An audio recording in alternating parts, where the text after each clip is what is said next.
اس سے پہلے کہ ہم ليلۃ القدر کی فضیلت پر بات کریں، ليلۃ القدر میں دیے جانے والے اللہ تعالیٰ کی طرف سے انعامات کی بات کریں، روح الامین اور ملائکہ کے زمین پر آنے اور ان کے واپس جانے کی بات کریں، ان کے یہ جو بھی انعامات اس رات میں اللہ تعالیٰ اپنے بندے کو عطا کرتا ہے اس کی فضیلت پہ بات کریں، سب سے پہلے میں ضروری سمجھتا ہوں کہ ہم اس امر پہ بات کریں جس کا کیا جانا اس رات میں بہت ضروری ہے۔ مثلا اگر ہم کسی رشتہ دار سے، بہن بھائی سے ناراض ہیں تو اس کی ناراضگی کو دور کریں، اس سے معافی مانگ لیں۔ آج کل ہم نے ایک ٹرینڈ بنا لیا ہے کہ جی موبائل پہ ایک میسج کیا، سب کو ایک گروپ بنا کے جی آج یہ فلاں رات ہے تو ہمیں معاف کر دیں، جبکہ اپنی سگی بہن یا سگے ماں باپ بہن بھائیوں سے ہم لڑے ہوتے ہیں، ان سے معافی مانگنے کی ضرورت نہیں کرتے، بس سوشل میڈیا پہ ہم نے ایک یہ چھوڑ دیا کہ جی ہم نے معافی مانگ لی تو معافی ہوگی۔ معافی ایسے کیسے ہو سکتی جب تک دوسرا ہمیں معاف نہ کرے؟ اللہ تعالیٰ اپنے حقوق معاف فرما دیں گے لیکن بندوں کے حقوق اللہ تعالیٰ معاف نہیں فرمائیں گے، جب تک کہ وہ بندہ ہمیں معاف نہ کرے پھر اللہ تعالیٰ ہمیں معاف فرمائے گا۔ تو اسی ضمن میں کچھ لوگ ماں باپ ان سے ناراض ہوتے ہیں، ماں باپ سے جھگڑے کیے ہوتے ہیں اور پھر رات عبادتوں میں ریاضتوں میں گزار رہے ہوتے ہیں۔ تو حضرت ابو ہریرہ رضی اللہ تعالیٰ عنہ سے ایک روایت ہے کہ آپ فرماتے ہیں کہ جنت کی خوشبو 500 میل سے آئے گی۔ کتنی میل سے آئے گی؟ 500 میل سے۔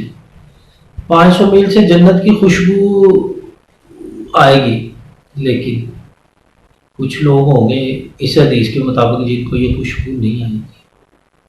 ان میں سے ایک شخص وہ ہے جو احسان کر کے جتلاتا ہے، یعنی کہ کسی پہ احسان کیا اور اسے جتلایا۔ پھر دوسرا شخص وہ ہے جو ماں باپ کا نافرمان ہے، اور تیسرا وہ ہے جو شراب کا پکا عادی ہے، شراب کو روز پیتا ہے۔ اس بات سے آپ اندازہ لگا لیں، اس حدیث سے اندازہ لگا لیں، یہ طبرانی سے ہے کہ اللہ تعالیٰ کے ہاں وہ بندہ جنت کی خوشبو بھی نہیں لے سکے گا جو احسان جتلاتا ہے، ماں باپ کا نافرمان ہے اور شراب کا عادی ہے۔ اچھا، ایک اور حدیث میں حضرت انس رضی اللہ تعالیٰ عنہ روایت کرتے ہیں کہ رسول صلی اللہ علیہ وسلم سے پوچھا گیا کبیرہ گناہ کیا ہے؟ تو آپ صلی اللہ علیہ وآلہ وسلم نے فرمایا اللہ کے ساتھ کسی کو شریک کرنا، اللہ کی وحدانیت میں کسی کو شریک کرنا، کسی کی جان لینا اور جھوٹی گواہی دینا، اور ماں باپ کی نافرمانی کرنا۔ یہ 4 چیزیں، شرک کرنا، ماں باپ کی نافرمانی کرنا، کسی کی جان لینا اور جھوٹی گواہی دینا، یہ معاشرتی برائیوں میں سے ایک برائی ہے۔ اگر ہم یہ کام کر رہے ہیں تو ہمیں اس رات میں توبہ کرنی چاہیے، اور آئندہ کے لیے اس کو نہ کرنے کے لیے اللہ تعالیٰ سے وعدہ کرنا چاہیے کہ اللہ جو پیچھے ہو گیا اس کو معاف فرما دے، آئندہ ہم اس طرح کا کوئی کام نہیں کریں گے۔ ہریرہ رضی اللہ تعالیٰ عنہ فرماتے ہیں کہ اللہ تعالیٰ لعنت بھیجتا ہے، اور 3 دفعہ لعنت بھیجتا ہے، 7ویں آسمان سے لعنت بھیجتا ہے، اور کہتا ہے لعنت کس پہ بھیجتا ہے؟ جو قوم لوط کی طرح کے کام کرتے ہیں لوگ، ان پہ۔ پھر جو غیر اللہ کا نام لے کے ذبح کرتے ہیں اور ماں باپ کے نافرمان۔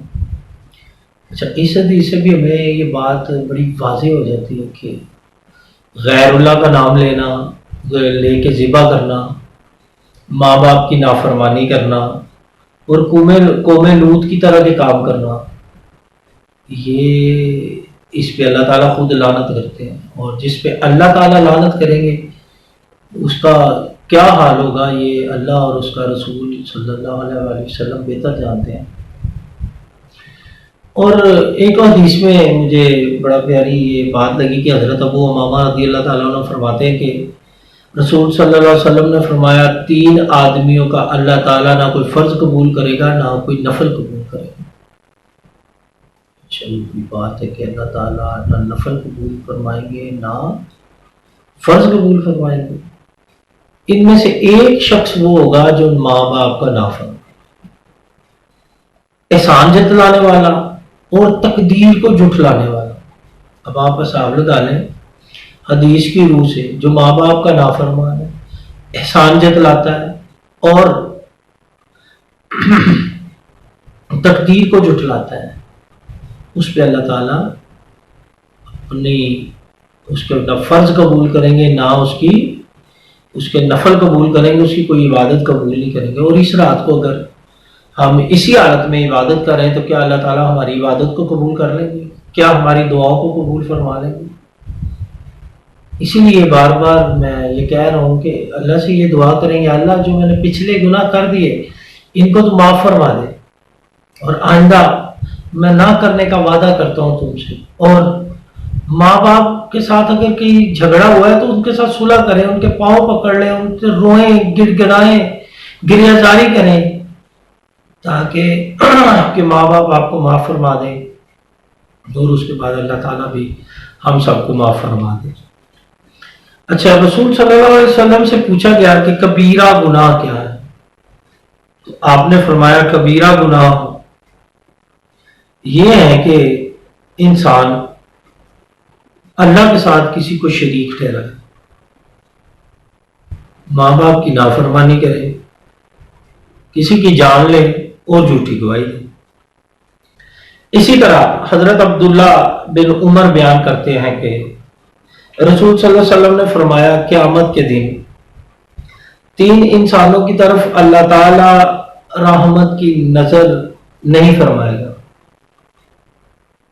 اور جو لوگ جنت میں داخل نہیں ہوں گے ان میں ماں باپ کا نافرمان، بالوں کو کاٹ کر مردوں کی طرح صورت بنانے والی عورت، یعنی کہ مشابہت مردوں سے رکھنے والی عورتیں، اور دھندا کرنے والی عورتوں کا دلال، اور جن پر اللہ تعالیٰ رحمت کی نظر نہیں ڈالے گا قیامت والے دن، ماں باپ کے نافرمان، شراب کا عادی اور احسان جتلانے والے لوگ۔ اچھا، کتنی پیاری بات ہے کہ اللہ تعالیٰ ان لوگوں پر اپنی رحمت کی نظر تک نہیں کرے گا، اللہ تعالیٰ ان کی طرف دیکھے گا تو نہیں، تو ہم اس دن کدھر جائیں گے جب اللہ تعالیٰ ہم پر اپنی رحمت کی نظر نہیں فرمائے گا۔ اللہ تعالیٰ ہمیں معاف فرمائے، اور ہمیں اگر ہم میں سے کوئی غلطی ہے تو اسے سدھارنے کی توفیق عطا فرمائے، اور اپنے پیارے رسول صلی اللہ علیہ وسلم کا صدقہ ہمیں معاف فرمائے۔ اچھا، ایک اور بڑا پیارا بیان ہے کہ رسول صلی اللہ علیہ وسلم نے فرمایا 3 دعائیں قبول ہوتی ہیں، ان میں کوئی شک نہیں، مظلوم کی دعا، مسافر کی دعا، اور بیٹے کے اوپر باپ کی بد دعا۔ اگر کسی باپ نے بیٹے کو بد دعا کی ہوئی ہے تو وہ رائگاں نہیں جائے گی، اللہ تعالیٰ عرش پہ خود سنیں گے، اور جس کی دعا اللہ سنے، جس کی بد دعا اللہ سنے، اور جس کے اگینسٹ یہ کی گئی ہو اس کا کیا حال ہو۔ اور حدیث میں حضرت عبداللہ بن عمرو بیان کرتے ہیں کہ رسول صلی اللہ علیہ وسلم نے فرمایا اللہ کی رضا والد کی رضا میں ہے، اور اللہ کی ناراضگی والد کی ناراضگی میں ہے۔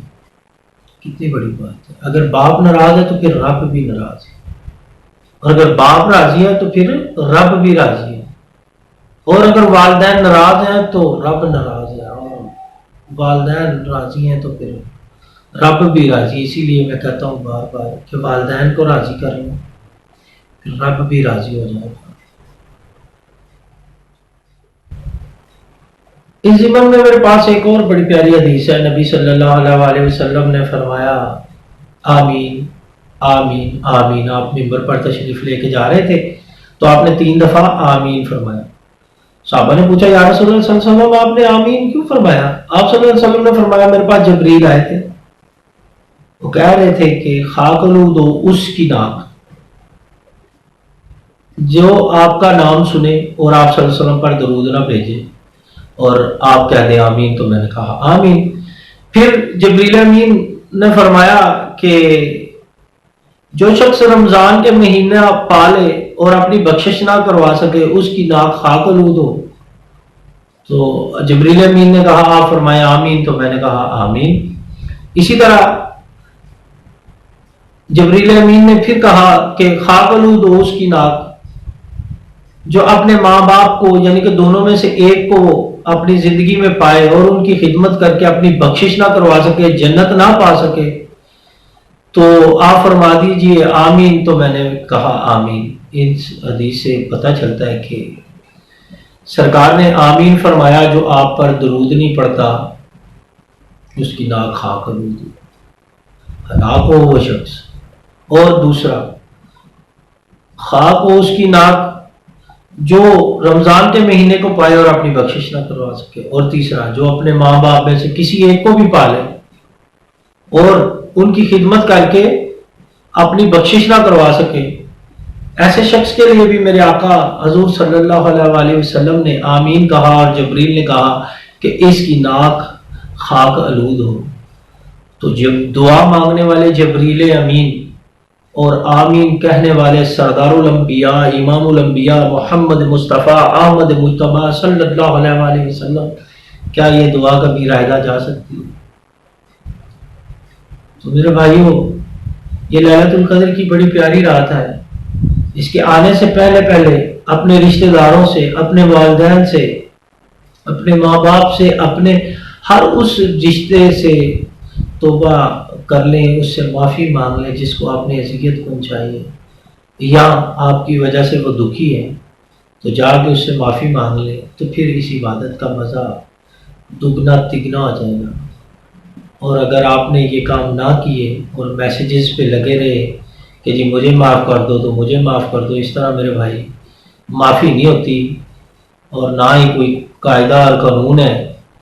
تو آپ سے یہی گزارش ہے کہ اس سے آگے چلتے ہیں۔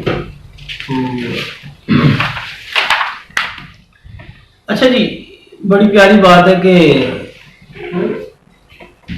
حضرت عبداللہ بن عمر بیان کرتے ہیں کہ ایک شخص نے نبی صلی اللہ علیہ وآلہ وسلم سے پوچھا کیا میں جہاد کروں؟ آپ نے دریافت فرمایا کیا تمہارے والدین ہیں، کیا تمہارے ماں باپ ہیں؟ تو اس نے کہا جی ہاں ہے۔ آپ نے فرمایا پھر تم اسی کی خدمت کرو، پھر تم انہی کی خدمت کرو، یعنی کہ ماں باپ کی خدمت جہاد سے افضل ہے۔ اور الاعراف ایک مقام ہے جہاں پہ شہداء ہیں، تو وہ لوگ ہیں جو اپنے والدین کی اجازت کے بغیر جہاد پہ گئے، اللہ کے نام پہ شہید ہو گئے، لیکن اللہ تعالیٰ نے ابھی تک ان کا یہ فیصلہ نہیں فرمایا کہ یہ جنت میں جائیں گے یا دوزخ میں جائیں گے۔ جنت اور دوزخ کے درمیان ایک مقام ہے الاعراف، اللہ نے وہاں رکھا ہوا جہاں پہ ان کو ساری سہولتیں ہیں، لیکن ماں باپ کی نافرمانی کی وجہ سے ابھی تک وہ جنت میں نہیں جا سکے۔ تو میرے بھائی، ہم تو چھوٹی چھوٹی باتوں پہ ماں باپ کی نافرمانی کرتے ہیں، چھوٹی چھوٹی سی باتوں پہ ماں باپ کا دل دکھاتے ہیں۔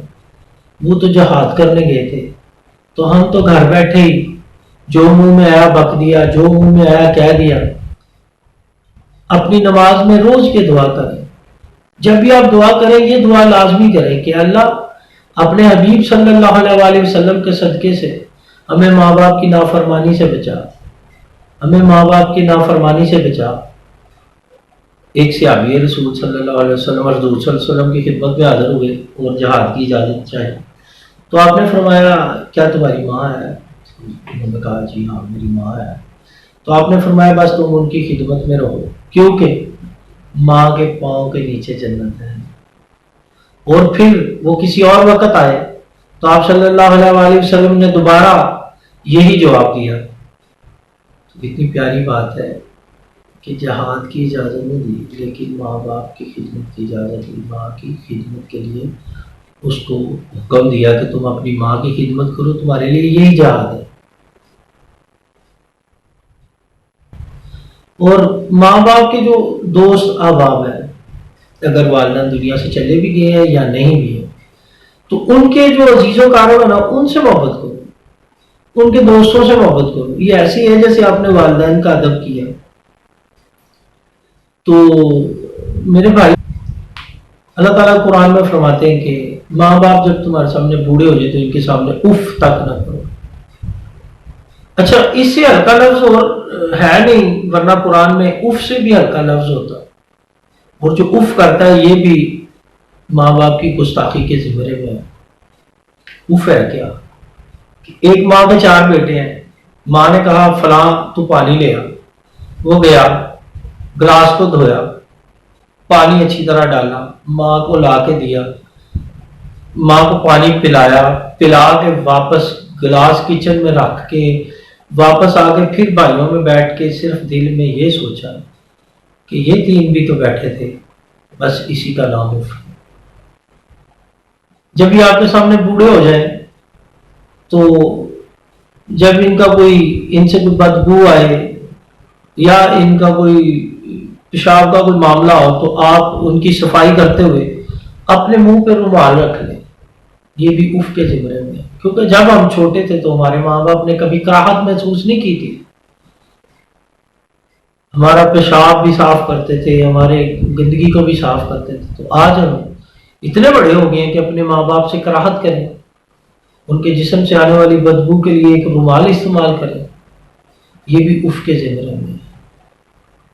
اس سسٹم سے بچیں اور ماں باپ کے سامنے ہاتھ جوڑ کے کھڑے ہوا کریں، ہاتھ باندھ کے کھڑے ہوا کریں، ادب سے نگاہیں نیچے رکھیں، اونچی آواز میں بات نہ کریں، اونچی آواز میں بات کرنا بھی ان سے گستاخی ہے۔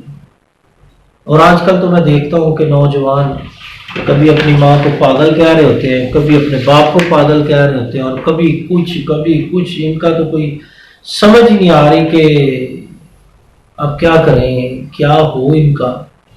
نوجوان نسل اتنی دور ہو گئی ہے اسلام سے اور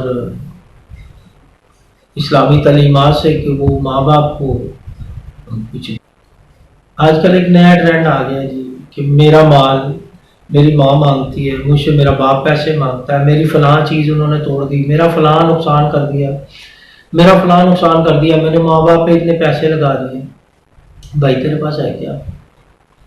حضرت جابر بن عبداللہ بیان کرتے ہیں کہ رسول صلی اللہ علیہ وسلم کے پاس ایک شخص آیا اور کہا کیا رسول صلی اللہ علیہ وسلم، میرا باپ میرا مال اور میری اولاد مجھ سے چھین لینا چاہتا ہے۔ تو آپ صلی اللہ علیہ وسلم نے فرمایا تم اور تمہارا مال تمہارے باپ کی ملکیت ہے۔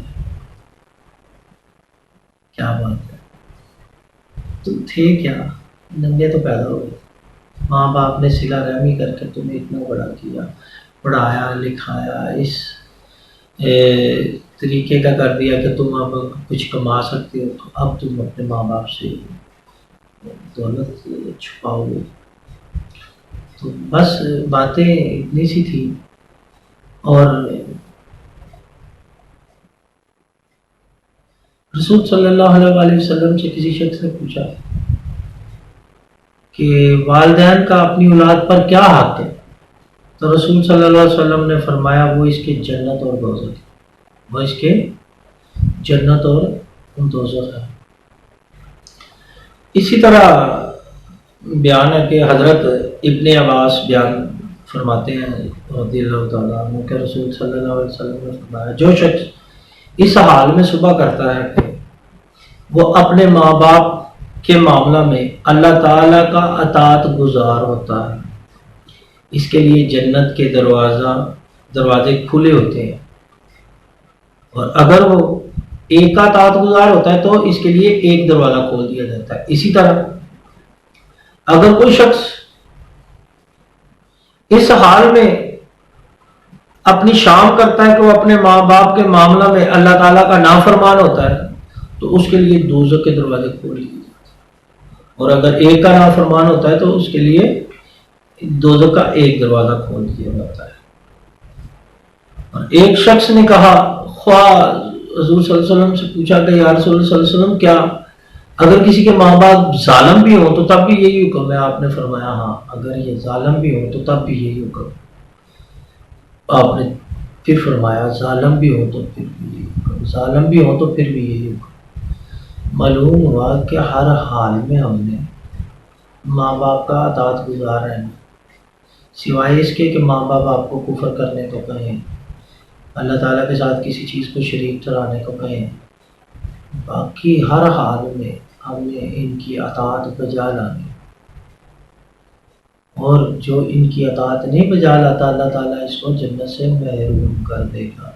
جیسا کہ میں پہلے بیان کر چکا ہوں کہ جنت کی خوشبو 500 میل سے آئے گی، لیکن ماں باپ کے نافرمان کو یہ جنت کی خوشبو بھی نہیں آئے گی۔ جنت میں جانا تو بڑی دور کی بات ہے، اور باپ جنت کا وسط دروازہ ہے۔ آج کل ہم نے نا بڑا ٹرینڈ پکڑا ہوا ہے، بڑا یہ ظلم ہی ہے کہ باپ کی عزت کرنا گوارا ہی نہیں کرتے، جی یہ باپ کا کام تھا، باپ نے کرنا ہی تھا۔ باپ وہ شخص ہے جو تمہاری عزتوں، تمہاری عصمتوں کا رکھوالا ہے، یہ وہ دیوار ہے، یہ وہ سایہ ہے، جب تک زندہ رہتا ہے تمہیں ایک گرم ہوا کا جھونکا بھی نہیں چھو سکتی۔ تو اپنے باپ کی قدر کرنا سیکھو، اپنے باپ سے محبت کرو، اپنے باپ کو روز دبا کے سو۔ اگر دنیا سے چلا گیا تو اس کے لیے مغفرت کرو، اور اگر تم نے اس سے کوئی نافرمانی کی تو اس سے معافی مانگو۔ اللہ تعالیٰ ہمیں اس گناہ سے بچا دے، اللہ تعالیٰ ہمیں معاف کرے۔ یہ پیاری بات ہے۔ حضرت ابن عباس بیان کرتے ہیں رضی اللہ تعالیٰ عنہ کہ رسول صلی اللہ علیہ وسلم نے فرمایا جو نیک شخص اپنے والدین کی طرف رحمت کی نظر سے دیکھے گا، یعنی کہ مسکرا کے دیکھے گا، محبت سے دیکھے گا، تو اسے مقبول حج کا ثواب۔ تو صحابہ نے پوچھا یا رسول اللہ صلی اللہ علیہ وسلم اگر کوئی شخص ایک روز میں 100 مرتبہ دیکھ لے، آپ نے فرمایا اللہ کی رحمت اس سے بھی بہت وسیع ہے، اللہ تعالیٰ کی رحمت اس سے بہت بڑی ہے۔ تو اسی طرح حضرت انس رضی اللہ تعالیٰ عنہ بیان فرماتے ہیں کہ رسول صلی اللہ علیہ وآلہ وسلم نے فرمایا جو شخص اپنے ماں باپ کے ساتھ نیکی کرے اس کے لیے جنت کا ایک سایہ دار درخت ہے، اللہ تعالیٰ اس کی عمر میں زیادتی کرتا ہے، یعنی کہ جو ماں باپ کا فرما بردار ہوتا ہے اللہ تعالیٰ اس کو جنت میں ایک سایہ دار درخت عطا فرمائے۔ اور اس کی حضرت ابن عمر بیان کرتے ہیں کہ نبی صلی اللہ علیہ وآلہ وسلم کے پاس ایک شخص آیا اور کہا رسول صلی اللہ علیہ وآلہ وسلم میں نے بہت بڑا گناہ کر لیا، کیا اس کی کوئی توبہ ہے؟ آپ نے فرمایا تمہاری ماں ہے۔ اس نے کہا نہیں۔ آپ نے فرمایا کیا تمہاری خالہ ہے؟ اس نے کہا ہاں۔ آپ نے فرمایا اس کے ساتھ نیکی کرو، یعنی کہ ماں باپ کے رشتہ داروں کے ساتھ، ماں کے رشتہ داروں کے ساتھ نیکی کرنا بھی گناہوں سے کفارہ ہے، گناہوں سے چھوٹ کا ایک ذریعہ ہے۔ تو ہمیں چاہیے کہ اپنے والدین کے ساتھ حسن سلوک کریں، ان کے رشتہ داروں کے ساتھ حسن سلوک کریں، اپنے بہن بھائیوں کے ساتھ حسن سلوک کریں۔ اور آخر میں پھر میں یہی کہنا چاہتا ہوں یہ بڑی برکتوں والی رات ہے، یہ بڑی عظمتوں والی رات ہے۔ اس رات میں جس سے معافی مانگنی ہے جا کے بنفس نفیس مانگے، سامنے بیٹھ کے مانگے، رو کے مانگے، گڑ گڑا کے مانگے، پاؤں پکڑ کے مانگے، لیکن مانگ لیں۔ اس کے بعد شاید کبھی لیلۃ القدر ہماری زندگی میں نہ آئے، اور شاید اللہ تعالیٰ ہمیں اس طرح کا کوئی موقع عطا نہ فرمائے۔ اسی طرح رمضان کی فضیلت میں ایک حدیث بیان کی گئی ہے کہ رسول صلی اللہ علیہ وسلم نے فرمایا کہ جس شخص نے رمضان کے مہینے میں اپنی حلال کمائی سے کسی روزہ دار کو روزہ افطار کروایا تو رمضان کی تمام راتوں فرشتے اس کے لیے استغفار کرتے رہیں گے، اور جبریل امین 27ویں کی رات کو اس سے مسافہ کریں گے، اور جس سے جبریل مسافہ کریں گے اس کے دل میں رغبت طاری ہوگا، اس کے آنسو نکلیں گے، اور جیسے ہی اس کے آنسو نکلیں گے اللہ تعالیٰ اس کو معاف فرما دے گا، کیونکہ آنسو اللہ تعالیٰ کو بڑے پسند ہیں، گناہ گار کے آنسو اللہ تعالیٰ کو بہت پسند ہیں، اور جیسے یہ نکلیں گے تو اللہ تعالیٰ اس کو معاف فرما دے گا۔ حضرت سلمان نے کہا یا رسول اللہ یہ فرمائیے کہ اگر کسی کے پاس ایک روٹی کا لقمہ بھی نہ ہو تو وہ کیسے افطار کروائے؟ تو آپ نے فرمایا ایک مٹھی تام دے دے۔ آپ نے عرض کی اگر کسی کے پاس ایک لقمہ روٹی بھی نہ ہو اور ایک مٹھی تام بھی نہ ہو تو آپ نے فرمایا ایک گھونٹ دودھ سے افطار کروا دیں۔ اسے آپ نے پھر عرض کی یا رسول اللہ صلی اللہ علیہ وسلم اگر کسی کے پاس ایک گھونٹ دودھ کا بھی نہ ہو تو آپ نے فرمایا پھر ایک گھونٹ پانی سے افطار کروا دیں. کتنی بڑی بات ہے کہ ایک گھونٹ پانی سے بھی اگر ہم کسی کو افطار کرواتے ہیں تو اس کا اجر یہ ہوتا ہے کہ پورے رمضان فرشتے اس کے لیے استغفار کرتے ہیں. جبریل امین اس سے مصافحہ کریں گے. جیسے ہی مصافحہ کریں گے اس کی آنکھوں سے آنسو جاری ہو جائیں گے. اور اللہ تعالیٰ کو گناہگار کے آنسو بڑے پسند ہیں. جیسے ہی آنسو زمین پر گرے، جیسے ہی آنسو آنکھ سے چھلکا، اللہ تعالیٰ بخشش فرما دیتا ہے. تو اس سے پہلے یہ ساری باتیں کرنے سے پہلے یہ باتیں ضرور یاد رکھیں کہ بندہ ماں باپ کا نافرمان نہ ہو، احسان جتلانے والے نہ ہو، عادی شرابی نہ ہو، اور عورتیں ایسی نہ ہو جو مردوں کی مشابہت کرتی ہوں، اور ایسا شخص نہ ہو جو ماں باپ کو گالی دیتا ہو، ماں باپ کی نافرمانی کرتا ہو. ایسے شخص کو اللہ تعالیٰ قطعاً معاف نہیں فرمائے گی. جنت تو کیا، یہ جنت کی خوشبو بھی نہیں لے سکے گا. انہی الفاظ کے ساتھ آپ